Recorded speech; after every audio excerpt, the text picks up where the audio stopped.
मिलिंद नार्वेकर सागर बंगल्यावरती दाखल झालेले आहेत। महत्त्वाची अपडेट आपण बघतोय।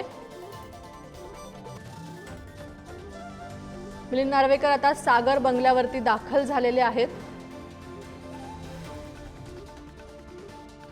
तर आपले प्रतिनिधी सुशांत सावंत आपल्या सोबत आहेत। मिलिंद नार्वेकर सागर बंगल्यावरती दाखल झालेत, काय अधिकच्या अपडेट आहेत सुशांत?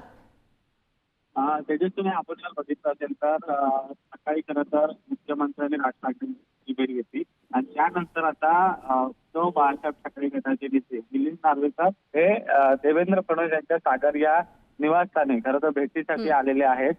नेमकी ही भेट कशासाठी होते हे कळू शकलेलं नाही, मात्र मागील काही दिवसांपासून आपण जर बघितलं असेल तर उद्धव ठाकरेंची शिवसेना आणि भाजपमध्ये कुठेतरी जवळीक करण्याचा प्रयत्न झालेला आहे। तर आपण जर बघितलं असेल तर एकतर देवेंद्र फडणवीस मुख्यमंत्री झाल्यानंतर उद्धव ठाकरे आणि देवेंद्र फडणवीस यांची घेतलेली भेट असेल, त्यानंतर सामनामधून देवेंद्र फडणवीस यांचं केलेलं कौतुक, यामुळे कुठेतरी भाजप आणि उद्धव ठाकरेंची सेना पुन्हा एकदा मनोमिलन यांचं होतंय का अशी चर्चा रंगलेली असताना आता उद्धव ठाकरेंचे अतिशय विश्वासू सहकारी आणि उद्धव बाळासाहेब ठाकरे गटाचे नेते मिलिंद नार्वेकर हे देवेंद्र फडणवीस यांच्या सागर या निवासस्थानी आलेले आहेत। नक्की सुशांत, या भेटीकडे आपलं लक्ष असेलच। तुर्तास धन्यवाद आणि तुम्ही दिलेल्या माहितीसाठी।